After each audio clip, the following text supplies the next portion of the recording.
All parents want their children to excel at school, and we tend to make judgments on people's ability based on academic qualifications.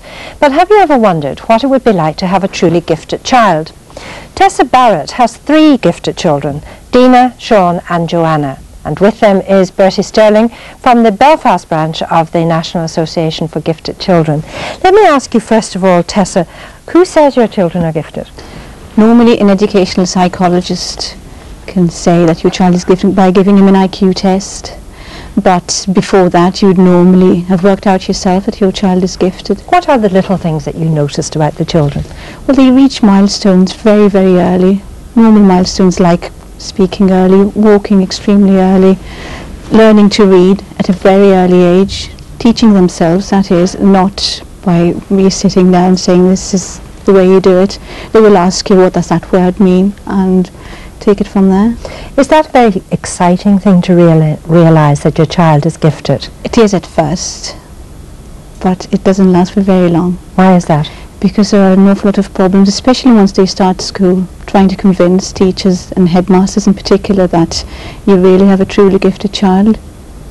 What is their attitude, or what has been the attitude towards you? Well, some have admitted that they haven't seen a gifted child that gifted before. Others have told me, oh yes, we have these children all the time, you know, we can cater for your child, it's not a problem, but they really don't know what you're talking about. Let me ask you, Bertie, at that stage about the number of gifted children there are belonging to your association. Well, belonging to the association there are 30 at the moment. There are 30 on the roll, and we would have an attendance of about 2 dozen at the meetings. And is Tessa's experience common to most of the parents? Yes, common to most of the parents that come to us. The parents have problems with schools and with the children at home sometimes as well. Now you are a gifted father. Yes. Of 2 children. What problems have you come up against?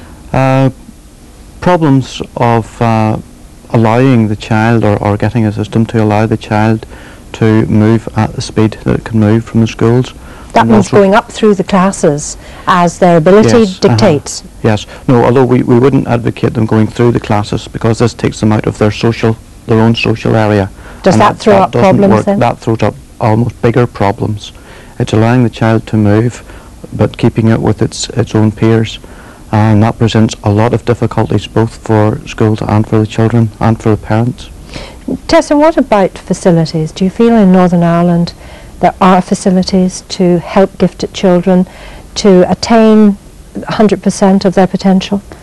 No, not as far as schools are concerned. They don't cater for them really.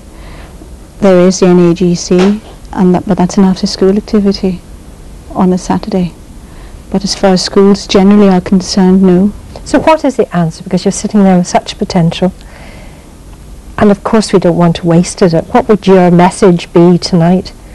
First of all, there needs to be a greater understanding of what a gifted child really is, so that teachers and headmasters can recognise them at a very early age, because if you don't recognise them then you've lost them. And I think it's very, very important that you start when they're extremely young. The association obviously can back that. Just what are you doing through the association? Well, say at the moment we like to get children as young as we possibly can take them, and we offer 2 main services at the moment for the children and the parents. The first is the fortnightly Saturday morning meetings, where we hope that children and parents can meet socially, and we provide stimulating activities for the children.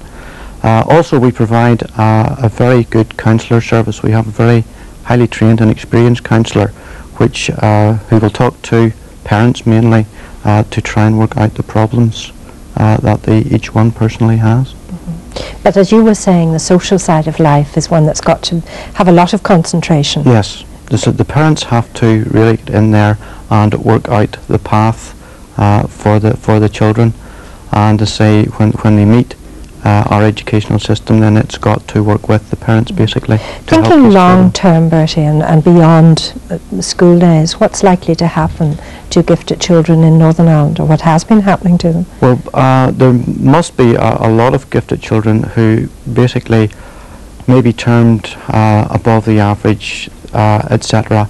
And basically they, for one reason or another, go more towards the average, in along with the crowd, either because they don't want to be different or because they haven't been recognised and opportunities, doors have been closed on them, etc.